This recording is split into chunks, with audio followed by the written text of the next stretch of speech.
Welcome back to another video with my buddy Kenrick Mills again. We are doing another video setup today with lighting, audio. I want to show you guys our setup, kind of take you on a job shadow. So let's get the day started.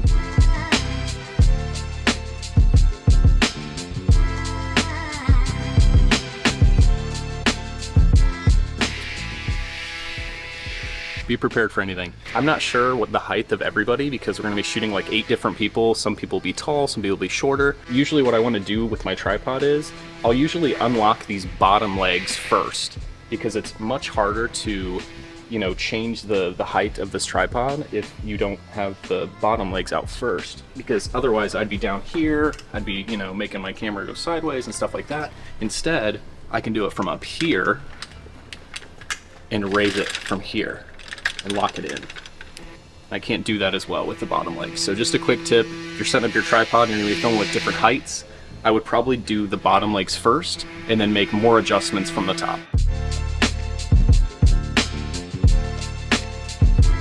Okay, so at this point of the setup, we're getting our lights kind of dialed in, and now we're just gonna start making some fine-tuned adjustments, find exactly where we want the talent to stand to be the right distance from the camera, and we'll start to dial in our lighting and kind of finalize that. So after about 20 minutes, something like that, we have got our setup. We have SmallRig light with a lantern, with aperture 300D on a softbox. We've got our Sennheiser mic with a boom pole, and we've got a Godox light back here for a hair light. Nice little setup, and I think it's gonna look really good. If you want to know what it looks like to be where the talent is, this is what it looks like. So basically you can see, got our key light, kind of a fill light here with a lantern. Got the teleprompter there with Kenrick behind there. And basically that teleprompter is just going to move. Talent reads it. And it's pretty straightforward. Sometimes people get nervous being on camera like that, understandably, but it's really not that bad. It's digital, so you can always redo it, do multiple takes, but this is what it looks like for them to stand here and talk to the camera.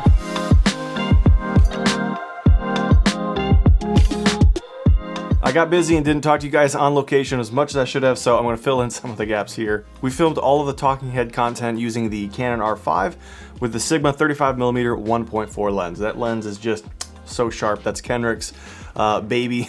That thing just makes everything look so crispy and clean. And then we had the camera mounted on the teleprompter.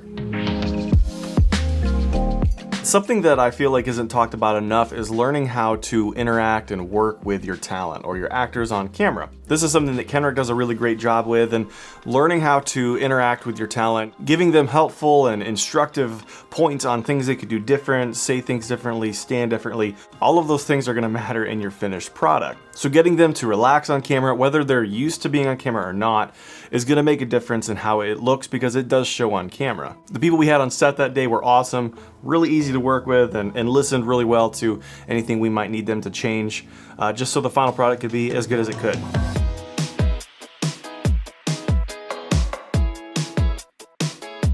Yeah, I saw you jamming out to that music. I think you like that music. I actually really think you should be using audio.com. Yeah, if you guys want music for your videos, I am using audio.com for all of my YouTube videos. They are a super awesome music subscription site. Use my code Wilson70 to get 70% off the pro subscription. You won't regret it. So much good content there for all of your YouTube videos. You can choose your genre, your mood, all these different things to find just the right song for your video. So go get yourself signed up for audio.com. Use my code Wilson70 for 70% off your pro subscription. I do get a kickback for everyone that signs up, so thank you in advance, but I am saying this in all honesty. I do truly love this site, and you will too. Let's get back to the video.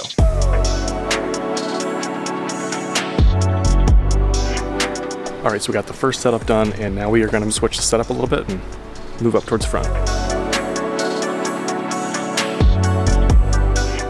For our second setup, we actually moved down closer to the stage, which worked really well because we actually had a little more room to work with. This setup was basically the same, other than we could move our Godox hair light a little further away up on the stage, which we kind of liked a little more just because it gave a little bit more room for the lights to breathe.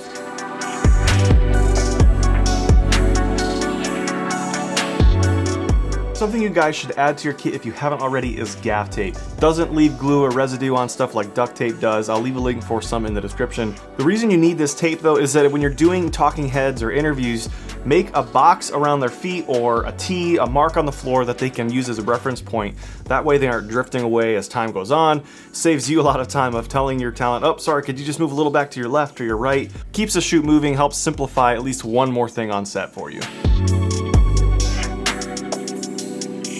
Okay, that's a wrap. Yeah, that's a wrap. Yeah. Woo! Good job. That's a wrap. That was probably blurry. Yeah. That's a wrap. Let's go. All right, guys, that is a wrap on the shoot today. Hope you guys enjoyed coming along on this shoot with Kenrick and I. If you want to see more content like this, especially behind the scenes content, subscribe, like this video. Let me know in the comments if you guys are enjoying these behind the scenes, and I will see you guys in the next video.